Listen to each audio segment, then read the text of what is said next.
청소년 상담사 시험의 상담 연구방법론 기출문제 중 난이도가 중간 이상인 문제들을 추출하여 여러분께서 실전처럼 풀어볼 수 있도록 준비하였습니다. 이번 영상은 기출문제의 5번째 영상으로 자료 분석 영역에 대한 문제들입니다. 각 페이지마다 영상을 멈추시고 먼저 문제를 풀어보신 후 문제에 대한 설명을 들으시고 정답을 확인해 보실 것을 추천드립니다. 각 문제의 답은 우측 하단에 적혀 있습니다. 또한 선생님들께서 영상이 너무 빠르거나 필요시에는 영상을 잠시 멈추시거나 재생 속도를 조정하여 들으시기 바랍니다. 자료 분석 영역의 문제들입니다. 1번 문제는 분포에 관한 설명으로 옳은 것을 묻는 문제입니다.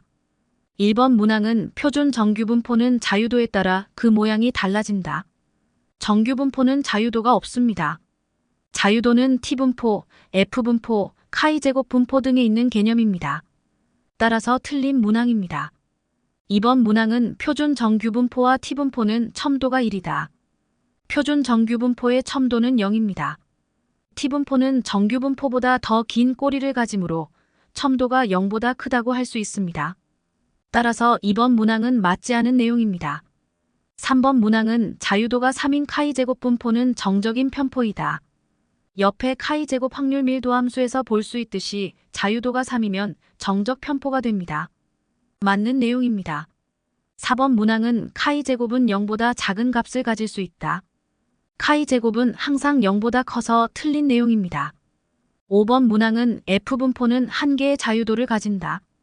F분포는 2개의 자유도를 갖기에 틀린 내용입니다. 답은 3번입니다. 이번 문제는 매개 효과와 조절 효과의 통계적 분석에 관한 설명으로 틀린 것을 고르는 문제입니다. 1번 문항은 매개 효과는 경로 분석 방법으로 검증할 수 있다. 경로 분석은 변수들 사이의 인과관계에 대해 알아볼 수 있는 분석 방법을 의미합니다. 통계학에서 주로 직접 효과와 간접 효과, 총 효과를 얻을 때 사용하는 방법입니다. 매개 효과는 경로 분석으로 검증할 수 있습니다. 맞는 내용입니다. 이번 문항은 조절 효과는 분산 분석 방법으로 검증할 수 있다.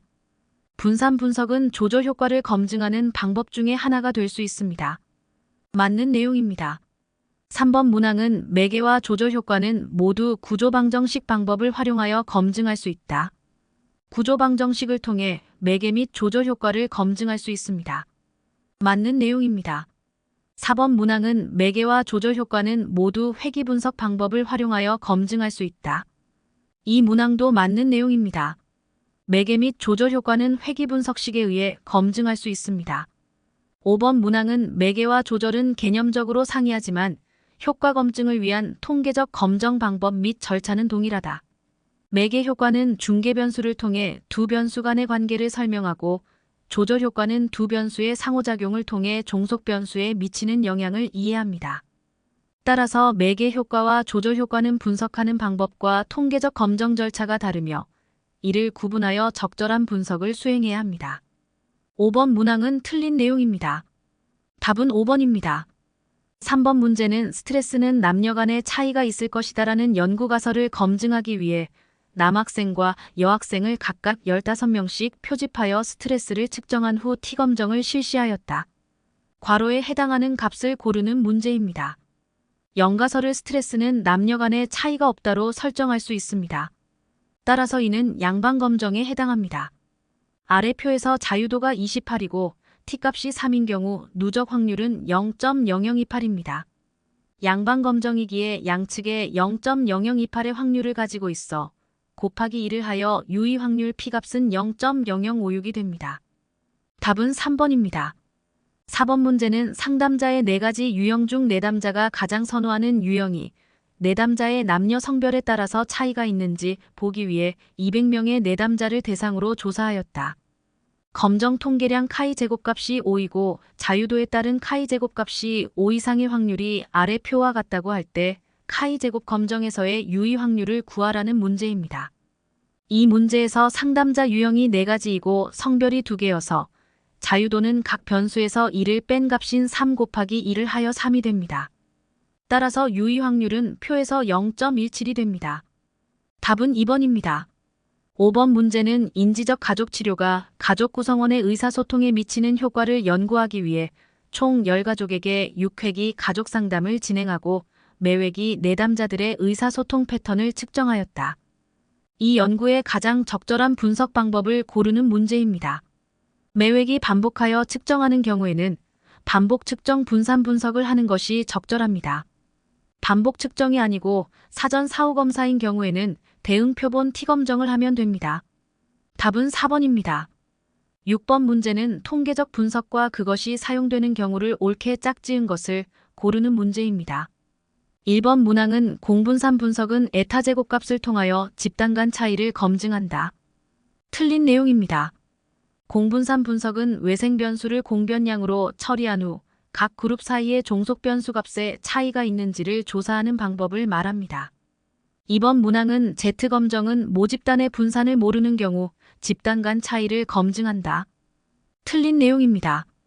Z검정은 정규 분포를 가정하며 모집단의 분산을 알 때 Z분포를 이용하여 가설을 검정하는 방법입니다.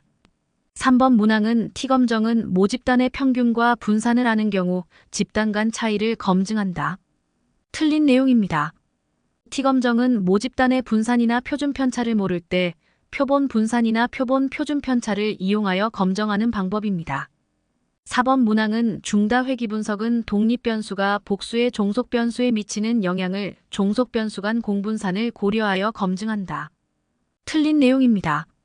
중다 회귀 분석은 다양한 독립 변수가 종속 변수에 미치는 영향을 분석하는 것입니다.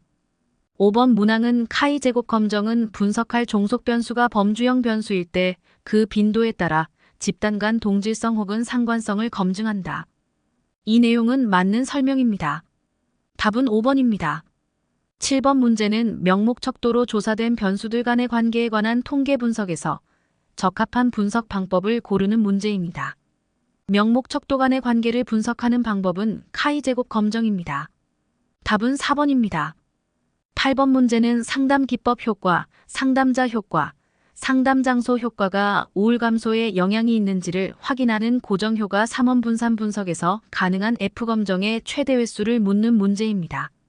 세 개의 변수가 우울 감소에 영향을 미치는지를 분석하는 것이어서 각 개별 변수가 미치는 영향을 분석하는 F검정 3가지와 두 개의 변수의 조합이 미치는 영향을 분석하는 F검정 3가지와 세 변수가 함께 미치는 영향을 분석하는 F검정 1가지를 할 수 있습니다. 따라서 최대 7번을 할 수 있습니다. 답은 5번입니다. 9번 문제는 Y고등학교 3학년 학생들의 학년 석차와 영어 점수 순위 간의 상관관계를 알아보기 위한 통계값을 묻는 문제입니다. 학년 석차와 영어 점수 순위는 서열 변수입니다. 따라서 서열 변수 간의 상관계수는 스피어만 등위 상관계수입니다. 답은 3번입니다. 10번 문제는 실험 집단, 통제 집단, 위약 집단 간의 분산 분석에서 등분산성을 검증하는 레빈 테스트 결과가 통계적으로 유의하게 나타났다면 차후 연구의 후속 조치로 옳은 것을 고르는 문제입니다. 등분산성을 검정하는 레빈 테스트가 유의하다는 것은 각 그룹 또는 조건에서의 데이터가 등분산성 가정을 위반한다는 것을 의미합니다. 따라서 후속 조치는 집단 간 동질성을 확보해야 합니다. 답은 4번입니다. 11번 문제는 종단자료 유형화 분석을 통해 청소년들이 생애주기 만성형 비행 집단, 청소년기 한정형 비행 집단, 무비행 집단으로 구분되었다. 무비행 집단과 대비하여 각 비행 집단에 소속될 확률을 통계적으로 유의하게 높이는 독립 변수들을 확인하는 데 활용되는 분석 방법을 묻는 문제입니다. 종속 변수가 명목 변수인 경우는 로지스틱 회귀 분석을 합니다. 문제에서 명목 변수인 비행 집단이 3가지여서 다항 로지스틱 회귀 분석을 하는 것이 적절합니다. 답은 5번입니다. 12번은 유의미한 결과를 얻기 위한 연구 참여자의 선정 방법으로 옳은 것을 모두 고르는 문제입니다. 기억 문항은 기대되는 효과의 크기가 작을수록 더 많은 수의 연구 참여자가 필요하다. 효과의 크기가 작으면 표집의 수를 늘려야 합니다. 따라서 기억 문항은 맞는 내용입니다. 니은 문항은 0.2로 설정했던 2종 오류를 0.3으로 변경하면 더 많은 연구 참여자가 필요하다. 2종 오류를 0.2에서 0.3으로 변경하면 통계적 검정력이 감소합니다. 낮은 통계적 검정력 조건에서는 연구 참여자가 더 많이 필요하지 않습니다. 니은은 틀린 내용입니다. 디귿 문항은 임상적으로 의미 있는 효과의 크기를 설정하여 필요한 연구 참여자 수를 계산한 다음 연구 참여자를 모집하였다. 맞는 내용입니다. 리을 문항은 일반 대학생 10명을 무처치 통제 집단에 배치하고 실험 집단에는 실제 내담자 10명을 배치하여 상담 방법 A의 효과성을 검증하였다. 이는 통제 집단과 실험 집단의 동질성에 문제가 있어 유의미한 결과를 얻을 수 없습니다. 틀린 내용입니다. 답은 2번입니다. 13번 문제는 아래에서 공통적으로 설명하고 있는 분석 방법을 고르는 문제입니다. 유사한 변인끼리 묶어서 자료를 요약하는 분석이다. 측정 변인 간의 상관관계로부터 잠재 변인을 추론하는 과정이다. 여러 개의 변인에 대한 잠재 고인이 무엇인가를 찾아내는데 그 목적이 있다. 주어진 설명을 살펴보면 유사한 변인들끼리 묶고 이를 요인으로 요약하는 분석 방법이기에 이는 요인 분석에 해당합니다. 따라서 답은 4번입니다. 14번 문제는 두 변인 X와 Y에 대한 16명의 개인별 점수를 표기한 것이다. 두 변인 간의 상관에 관한 설명으로 옳은 것을 모두 고르라는 문제입니다. 기억 문항은 집단 A의 피어슨 정률 쌍관계수는 1이다. 집단 A는 그래프에서 수평으로 X와 Y가 상관이 없음을 보여주고 있습니다.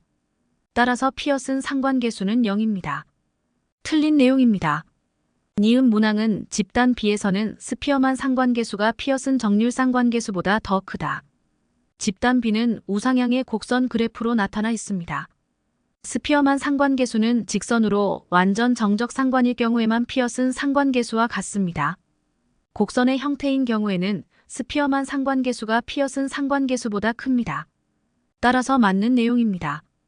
디귿 문항은 집단 B와 집단 C를 통합하면 피어슨 정률 쌍관계수는 0이다. 집단 B 그래프와 집단 C 그래프를 합하면 좌우동형의 역포물선 그래프입니다. 이 경우는 양의 상관과 음의 상관이 상쇄되어 피어슨 상관계수는 0이 됩니다. 맞는 내용입니다. 답은 4번입니다. 15번 문제는 상관 연구에 관한 설명으로 틀린 것을 고르는 문제입니다. 1번 문항은 상관계수의 제곱은 결정계수이다. 상관계수는 두 변수 간의 선형적 관계가 있는지를 분석하는 기법입니다. 결정계수는 회귀 모델의 성능을 평가하는 지표 중 하나로 선형 회귀 분석에서 종속 변수의 변동 중에서 독립 변수로 설명되는 비율을 의미합니다. 단순 회귀 분석에서는 상관계수의 제곱이 결정계수와 같습니다. 2번 문항은 상관 분석을 사용하여 변수 간의 관계를 분석한다. 상관 분석을 통해 두 변수 간의 선형 관계를 분석합니다. 맞는 내용입니다. 3번 문항은 상관계수는 0에서 1까지의 값을 가진다. 상관계수는 -1에서 +1까지의 값을 가집니다. 이 문항이 틀린 내용입니다. 4번 문항은 두 변수뿐만 아니라 세 변수 이상의 관계를 연구할 수 있다. 상관 연구는 두 변수뿐만 아니라 세 변수 이상의 관계를 연구할 수 있습니다. 다변량 상관 분석이나 구조방정식 모형 등의 방법을 사용하여 세 변수 이상의 상관관계를 분석할 수 있습니다. 맞는 내용입니다. 5번 문항은 대표적인 연구 방법으로는 구조방정식 모형이나 요인 분석 등이 있다. 구조방정식이나 요인 분석은 대표적인 상관 연구에 해당합니다. 맞는 내용입니다. 답은 3번입니다. 16번 문제는 평균이 50이고 표준 편차가 5인 A척도의 준거 관련 타당도를 추정하기 위하여 평균이 10이고 표준 편차가 4인 B척도와 상관관계를 계산한 결과 0.8로 나타났다. 옳지 않은 문항을 고르는 문제입니다. 이 문제는 난이도가 높은 문제여서 잘 이해하시는 것이 필요할 듯합니다. 이런 문제는 확실하게 틀린 내용이 있으면 그 문항을 선택하는 것이 최선이라 생각합니다. 1번 문항은 A척도에서 타당하지 못한 점수의 분산 비율은 0.2이다. 타당하지 못한 점수의 분산 비율은 1에서 상관계수의 제곱을 빼서 계산을 합니다. 즉 1-0.8의 제곱을 하면 0.36이 됩니다. 따라서 1번 문항은 틀린 내용입니다.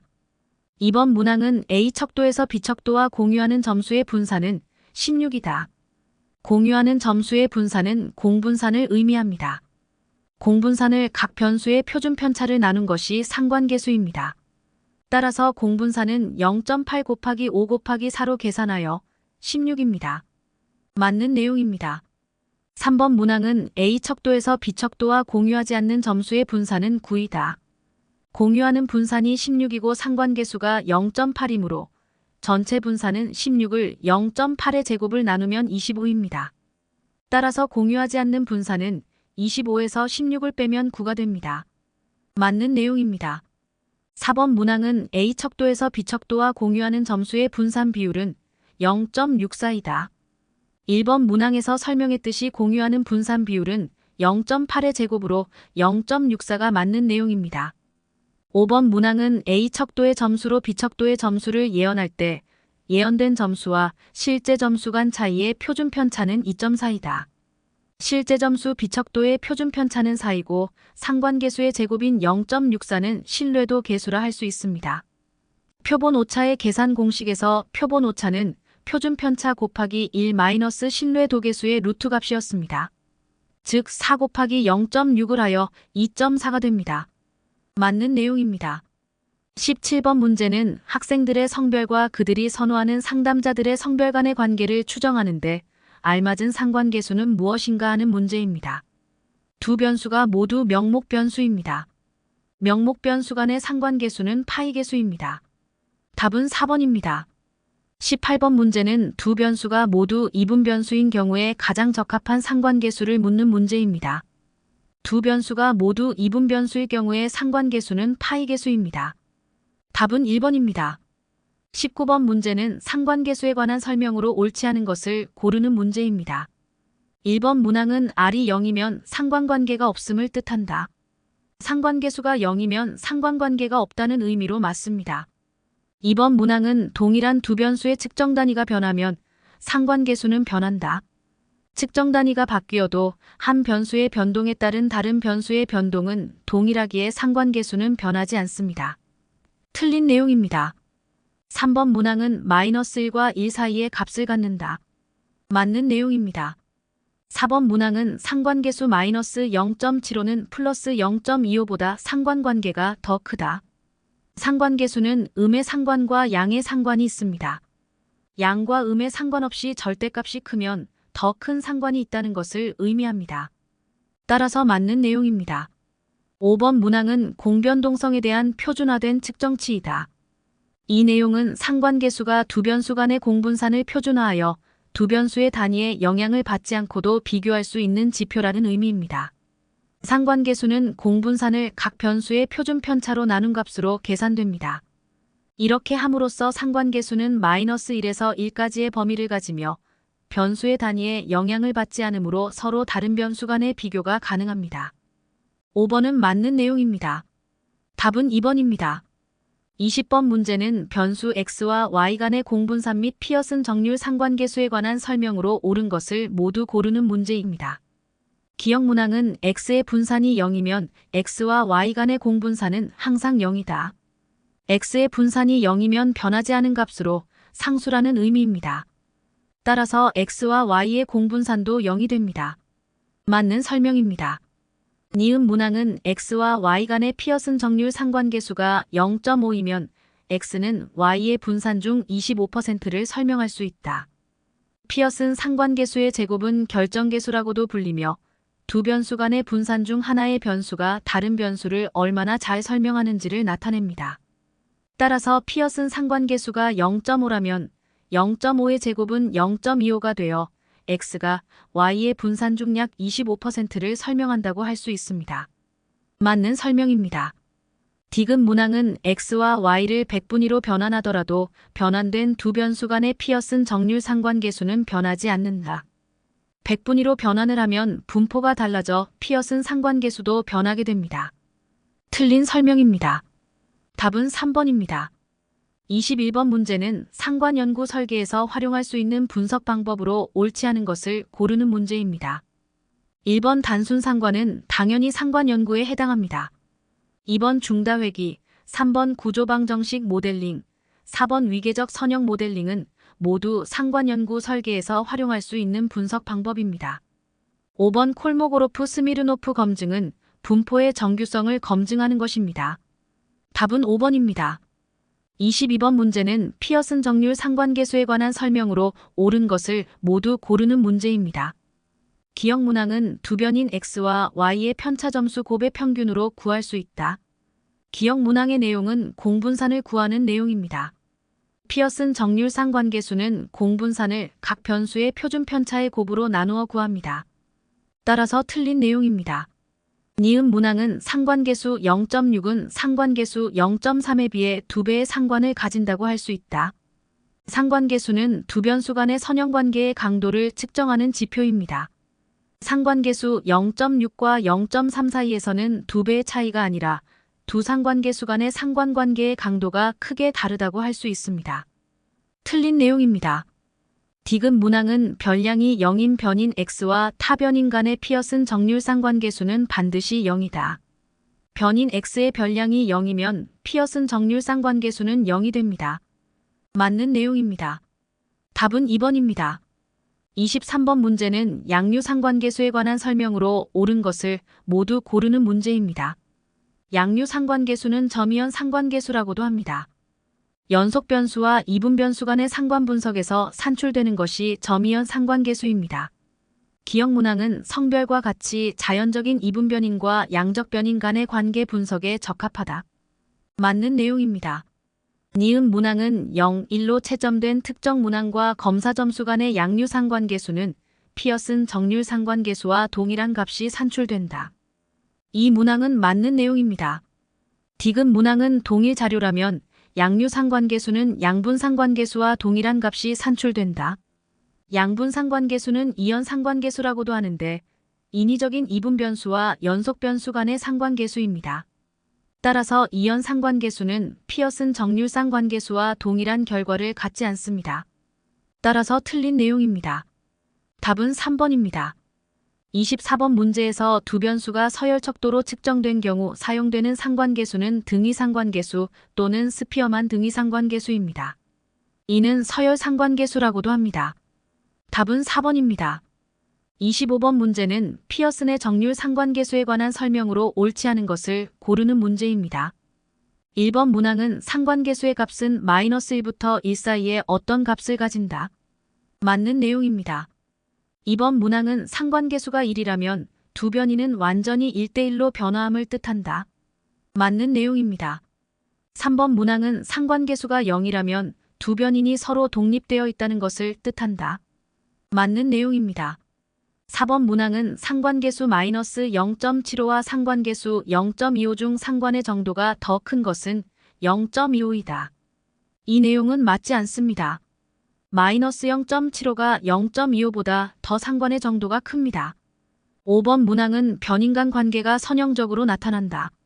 상관계수는 두 변인의 선형관계의 강도를 나타내는 것입니다. 맞는 내용입니다. 답은 4번입니다. 26번 문제는 다음 중 옳은 것을 모두 고르는 문제입니다. 기억 문항은 피어슨 상관계수 -0.75와 0.25 중 0.25가 더 강한 상관이다. 틀린 내용입니다.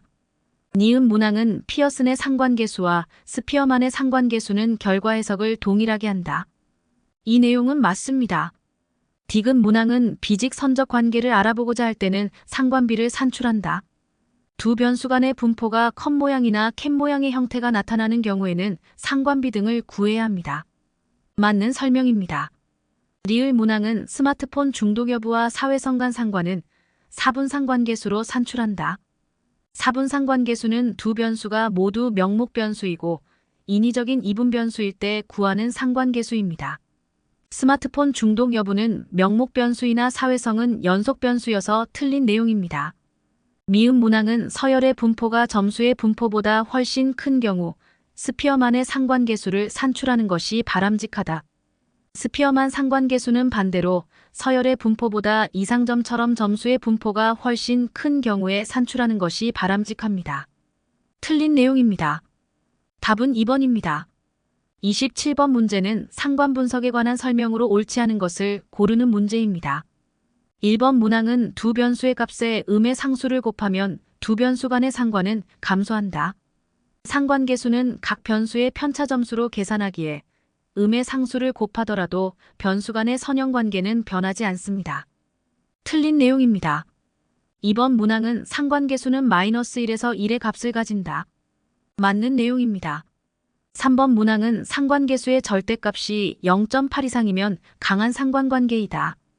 상관관계가 0.8 이상이면 강한 상관관계, 0.4에서 0.8 사이이면 중간 정도, 0.4 이하이면 약한 상관관계라고 합니다. 맞는 내용입니다. 4번 문항은 상관계수의 절대값 크기는 두 변수 간 선형적 관계의 강도를 나타낸다. 맞는 내용입니다. 5번 문항은 삼포도에서 한 변수의 값이 증가함에 따라 다른 변수의 값이 감소할 경우 음의 상관관계이다. 맞는 내용입니다. 답은 1번입니다. 28번은 평균 10, 표준 편차 3인 척도 A인의 예측 타당도를 추정하기 위해 평균 3, 표준 편차 1인 준거 척도 A0와의 상관을 계산한 결과 상관계수는 0.6으로 나타났다. 이에 관한 설명으로 옳은 것을 고르는 문제입니다. 16번 문제와 같은 유형의 문제입니다. 1번 문항은 척도 A에서 타당하지 못한 점수의 분산 비율은 0.4이다. 타당하지 못한 점수의 분산 비율은 1에서 0.6의 제곱을 빼면 0.64입니다. 틀린 내용입니다. 2번 문항은 척도 A에서 준거 척도와 공유하는 점수의 분산은 9.0이다. 공유하는 점수의 분산은 공분산입니다. 공분산은 상관계수 곱하기 두 변수의 표준 편차입니다. 0.6 곱하기 3 곱하기 1하여 1.8입니다. 틀린 내용입니다. 3번 문항은 척도 A에서 준거 척도와 공유하지 않는 점수의 분산은 0.6이다. 척도 A의 분산은 9입니다. 준거 척도와 공유하는 점수의 분산은 앞에서 1.8이었습니다. 따라서 A에서 공유하지 않는 분산은 7.2입니다. 틀린 내용입니다. 4번 문항은 척도 A에서 준거 척도와 공유하는 점수의 분산 비율은 0.36이다. 공유하는 점수의 분산 비율은 상관계수의 제곱으로 0.36입니다. 맞는 내용입니다. 5번 문항은 척도 A의 점수로 준거 척도의 점수를 예언할 때 예언된 점수와 실제 점수 간 차이의 표준 편차는 1.0이다. 실제 점수 A0의 표준 편차는 1이고 상관계수의 제곱인 0.36은 신뢰도 계수라 할 수 있습니다. 표본 오차의 계산 공식에서 표본 오차는 표준 편차 곱하기 1 마이너스 상관계수 제곱의 루트 값입니다. 1 마이너스 상관계수 제곱의 루트 값은 0.8입니다. 따라서 실제 점수와 예언 점수의 차이의 표준 편차는 1 곱하기 0.8을 하여 0.8이 됩니다. 틀린 내용입니다. 답은 4번입니다. 29번 문제는 회귀 분석을 위한 기본 가정에 관한 설명으로 옳은 것을 모두 고르라는 문제입니다. 기억 문항은 측정 오차의 가정으로 종속 변인에 대한 측정 오차의 평균은 0과 다르다. 측정 오차의 평균은 0이라고 가정합니다. 틀린 내용입니다. 니은 문항은 등분산성으로 측정 오차들의 분산은 종속 변인의 값에 따라 달라진다. 등분산성 가정은 종속 변수의 값이 증가하거나 감소함에 따라 오차항의 분산이 변하지 않는다는 가정입니다. 따라서 틀린 내용입니다. 디귿 문항은 정규성으로 측정 오차는 정규 분포를 따른다. 맞는 내용입니다. 리을 문항은 독립성으로 서로 다른 관찰치의 측정 오차는 독립적이다. 맞는 내용입니다. 답은 3번입니다. 30번 문제는 최소자승법을 적용하기 위한 가정으로 옳지 않은 것을 고르는 문제입니다. 회귀 분석에서 최소자승법의 목표는 잔차의 제곱합을 최소화하는 모델 파라미터를 찾는 것입니다. 이를 통해 모델이 주어진 데이터에 가장 적합한 모델을 찾는 방법입니다. 1번 문항은 모집단의 오차항의 기대치는 0이다. 맞는 내용입니다. 2번 문항은 모집단의 오차항의 분산은 동일하다. 등분산을 가정하기에 맞는 내용입니다. 3번 문항은 오차항 사이에는 상관관계가 없다. 독립성을 가정하기에 맞는 내용입니다. 4번 문항은 오차항과 독립변수 사이에 상관관계가 있다. 최소자승법에서는 오차항과 독립변수 간의 상관관계가 없다는 가정이 포함되어 있습니다. 이를 오차항의 독립성이라고 합니다. 따라서 틀린 내용입니다. 5번 문항은 모집단의 회귀 모형은 적합하게 설정되어 있다. 이는 최소자승법이 가장 적합한 모델을 찾는 것입니다. 맞는 내용입니다. 답은 4번입니다. 31번 문제는 회귀 분석 시 결정계수 R제곱에 관한 설명으로 옳지 않은 것을 고르는 문제입니다. 1번 문항은 R제곱은 회귀제곱합을 총제곱합으로 나눈 것이다. 맞는 내용입니다. 2번 문항은 잔차제곱합이 작아지면 R제곱은 커진다. 총제곱합은 회귀제곱합과 잔차제곱합이기에 잔차제곱합이 작아지면 회귀제곱합이 커지고 R제곱도 커집니다. 맞는 내용입니다. 3번 문항은 R제곱은 독립변수가 늘어날수록 증가하는 경향이 있다. 독립변수가 늘어나면 설명량이 커집니다. 즉 R제곱이 증가합니다. 맞는 내용입니다. 4번 문항은 모든 측정값이 추정된 회귀선상에 있는 경우 R제곱은 1이다. 회귀선상에 있으면 잔차가 0이 되어 R제곱은 1입니다. 맞는 내용입니다. 5번 문항은 R제곱은 -1에서 +1까지의 값을 갖는다. R제곱은 0에서 +1까지의 값을 갖습니다. 틀린 내용입니다. 답은 5번입니다. 32번은 회귀 분석 시 결정계수 R제곱에 관한 설명으로 옳은 것을 모두 고르라는 문제입니다. 기억 문항은 R제곱은 -1에서 1까지의 값을 갖는다. 틀린 내용입니다. 니은 문항은 독립변수의 개수 및 표본 크기에 영향을 받는다. 독립변수의 수와 표본의 크기가 증가하면 회귀 모델의 설명량이 증가하여 R제곱이 커집니다. 맞는 내용입니다. 디귿 문항은 모든 측정값이 추정된 회귀선 상에 있는 경우 R제곱은 1이다. 맞는 내용입니다. 리을 문항은 종속변수의 전체 변량 가운데 독립변수에 의해 설명되는 변량의 비율이다. 맞는 내용입니다. 따라서 정답은 4번입니다. 33번 문제는 수정된 중다상관제곱에 영향을 줄 수 있는 요인으로 옳은 것을 모두 고르는 문제입니다. 독립변인의 수와 사례수는 32번 문제에서 설명드렸듯이 R제곱에 영향을 미칩니다. 또한 중다상관제곱은 수정된 중다상관제곱에 영향을 미칩니다. 따라서 답은 5번입니다. 34번은 단순 선형회귀 분석에서 선형관계로 설명되지 않는 변동이 총변동에서 차지하는 비중이 4분의 1이라면 결정계수 R제곱의 값을 묻는 문제입니다. 설명되는 변동인 R제곱은 4분의 3입니다. 답은 5번입니다. 35번 문제는 다음 자료를 이용하여 추정회귀식 y는 알파 플러스 베타 x를 구하고자 한다. 최소제곱법에 의한 알파와 베타 값으로 옳은 것을 고르는 문제입니다. 최소제곱법에 의한 기울기 베타의 값은 우측에 쓰여있는 식과 같습니다. 즉 300 나누기 100 하면 3이 됩니다. 절편인 알파의 값은 400-300 하면 100이 됩니다. 따라서 알파는 100, 베타는 3입니다. 또한 이러한 문제를 쉽게 푸는 방법은 선택지 문항에 있는 값을 하나씩 역으로 식에 대입해 보는 것입니다. 선택지 문항의 알파 베타의 값과 x와 y의 평균값을 각각 대입을 해보면 1번만이 성립이 됩니다. 따라서 답은 1번입니다. 36번 문제는 단순 회귀 모형인 y는 b제로 플러스 b1x 플러스 2라는 회귀식과 결정계수 R제곱에 관한 설명으로 옳은 것을 모두 고르는 문제입니다. 기억 문항은 b제로는 x가 x바일 때 y의 값이다. b제로는 x가 0일 때의 y의 값입니다. 틀린 내용입니다. 니은 문항은 모든 측정값이 추정된 회귀선상에 있는 경우 R제곱은 1이다. 맞는 내용입니다. 디귿 문항은 R제곱은 -1에서 1까지의 값을 갖는다. 틀린 내용입니다. 리을 문항은 b1은 독립변수 x가 한 단위 변화할 때 y가 변화하는 양이다. 맞는 내용입니다. 답은 3번입니다. 37번 문제는 다중공선성에 관한 설명으로 옳지 않은 것을 고르는 문제입니다. 1번 문항은 분산확대인자로 파악할 수 있다. 분산 팽창계수 또는 분산확대인자인 VIF를 구하여 10을 넘으면 보통 다중공선성에 문제가 있습니다.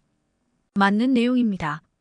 2번 문항은 종속변수에 대한 독립변수의 영향력이 왜곡된다. 다중공선성은 독립변수들 간의 상관관계가 나타나 독립변수의 영향력을 왜곡하는 것입니다. 맞는 내용입니다. 3번 문항은 독립변수 사이의 상호의존도를 말한다.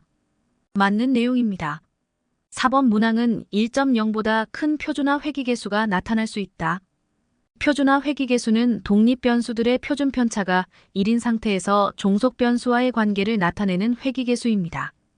일반적으로 표준화 회귀계수는 -1에서 1 사이의 값을 가집니다. 하지만 다중공선성이 있을 때 독립변수들 간의 상관관계로 인해 회귀계수의 추정이 불안정해질 수 있습니다. 이로 인해 회귀계수의 크기가 너무 커지거나 작아질 수 있으며 특히 다중공선성이 심각한 경우 표준화 회귀계수가 1.0보다 큰 값을 가질 수 있습니다. 5번 문항은 단순 회귀 분석에서도 발견된다. 단순 회귀 분석은 독립변수가 하나이기에 다중공선성에 문제가 없습니다. 틀린 내용입니다. 답은 5번입니다. 38번 문제는 성취도에 대한 자존감과 사교육비의 효과를 검증하기 위해 중다 회귀 분석을 실시한 결과이다. 자존감과 사교육비 각각에서 100분위 10과 90에 위치한 학생에게 기대되는 성취도를 가장 적절히 도식화한 것은 어느 것인가 묻는 문제입니다. 자존감 x1의 베타값은 0.280이고 사교육비 x2의 베타값은 0.333으로 두 변수 모두 양의 기울기입니다. 또한 두 변수의 편차 점수의 곱의 베타값은 음이어서 음의 상관관계입니다. 따라서 100분위 10과 90을 비교하면 성취도는 두 경우 모두 상승하면서 100분위 90으로 가면서 상승률이 줄어드는 그래프를 고르면 됩니다. 이에 해당하는 것은 2번입니다. 지금까지 기출문제 5번째 영상인 자료 분석 영역의 문제들을 공부해 보았습니다. 영상으로 공부하시느라 수고가 많으셨습니다. 다음 영상은 자료 분석에 대한 나머지 문제들입니다. 다음 영상에서 다시 뵙겠습니다. 감사합니다.